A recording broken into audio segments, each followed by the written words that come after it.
বিবেক যাদের আছে নিজের দিকে তাকিয়ে ভাবেন, এখন যদি মারা যান, আল্লাহ পাক যদি ডাক দিয়ে বলে হামজা 2024 সালের জানুয়ারির 31 তারিখ পর্যন্ত তোরে মাফ করে দিলাম, জবাব দেওয়া লাগবে না, শুধু ফেব্রুয়ারির 1 থেকে 14 এই 14 দিনের হিসাব দিয়ে জান্নাতে যা। আমার তো মনে হয় 14 দিন না 14 ঘন্টারও হিসাব দেওয়া আমার দ্বারা সম্ভব না।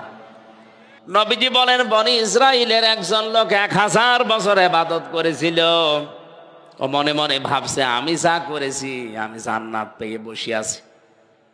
মনের এই ধারণা থেকে ঘুমিয়েছে, ঘুমের ভেতরে স্বপ্ন দেখছে কিয়ামত কায়েম হয়ে গেছে। আল্লাহ তাকে ডাক দিয়ে বলছে, বান্দা তোর উপর আমি খুশি আছি, জান্নাতে চলে যা। লোকটার মনের ভেতরে একটু অহংকার বাসা বেঁধেছে। এত কিছু করলাম, আমার সংবর্ধনা দিল না, আমার হাবা ওয়েলকাম কিছুই বলে না, শুধু বলছে বান্দা জান্নাতে চলে যা। একটা কথা হইলো।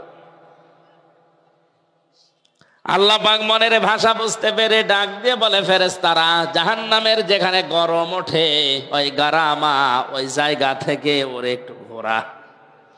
ওই জায়গায় নিয়ে গেছে, পানির পিপাসায় কলিজা ফেটে যায়, বলে ফেরেশতারা একটু পানি দাও। ফেরেশতা বলছে, এটা এমন জায়গা না যে ফ্রি পানি দেওয়া হয়, পানি যদি নিতে চাও 500 বছরের ইবাদত আমাদের দিয়ে দেওয়া লাগবে। বলে দিলাম।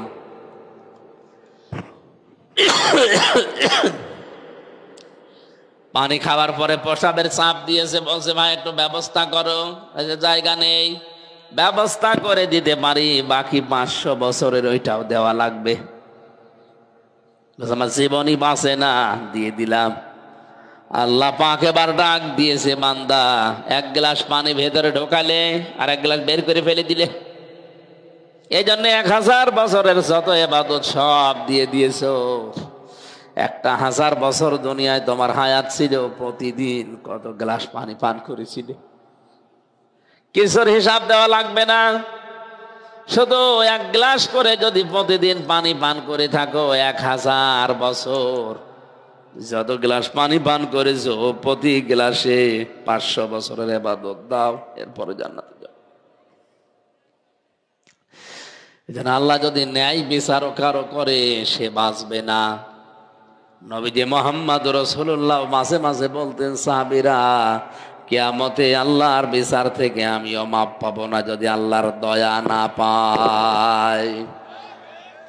3 নম্বরে মানুষ বাঁচতে পারবে যদি আল্লাহ মাফ করে দেয়। এজন্য কাবা শরীফ তাওয়াফ করার সময় 6ষ্ঠ চক্করে মানুষ একটা দোয়া পড়ে, আল্লাহুম্মা ইন্না আলাইয়া হুকুকান ফিমা বাইনি ওয়া বাইনিকা। কাবা শরীফ সামনে নিয়ে বলছে, রব্বুল আলামিন তুমি আমার মালিক, আমি তোমার দাস গোলাম। তুমি মালিক হিসাবে গোলামকে অনেক কিছু দুনিয়ায় দিয়েছো, আমার একটা কিছু অপূর্ণ রাখনি। সেই বীর্য থেকে শুরু করে তুমি হামজা বানিয়েছো, আরো সামনে কত কিছু দেওয়ার তোমার বাকি আছে, সব তুমি রব নামের খাতিরে দিতেছো।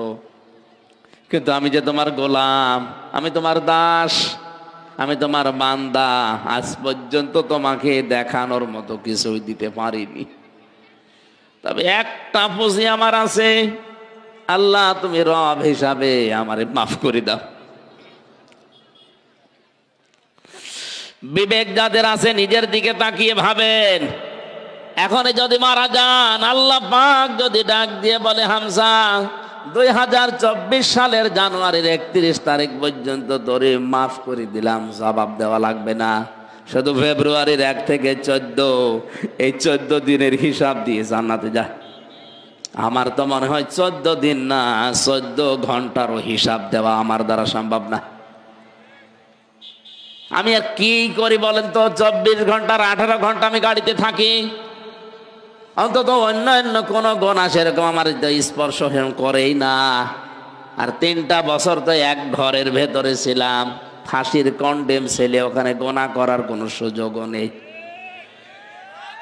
অন্তত এই চিন্তা তো করতে পারি যে এই 3টা বছরে তো একটা গোনাও আমার হয়নি, কারণ একটা ঘরের ভেতরে দিকে 3.5 হাত, এদিকে 2.5 হাত, এই ফাঁসির কন্ডেম সেলের ভেতরে 3টা বছর 24 ঘন্টা তালা লাগানো থাকতো, যোগাযোগ সব বিচ্ছিন্ন।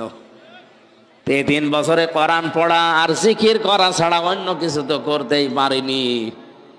আমার এই মাঝে মাঝে একা থাকলে মনে হয় আল্লাহ 14 দিন না 14 ঘন্টারও হিসাব আমার দ্বারা দেওয়া সম্ভব না, যদি তুমি মাফ করে না দাও।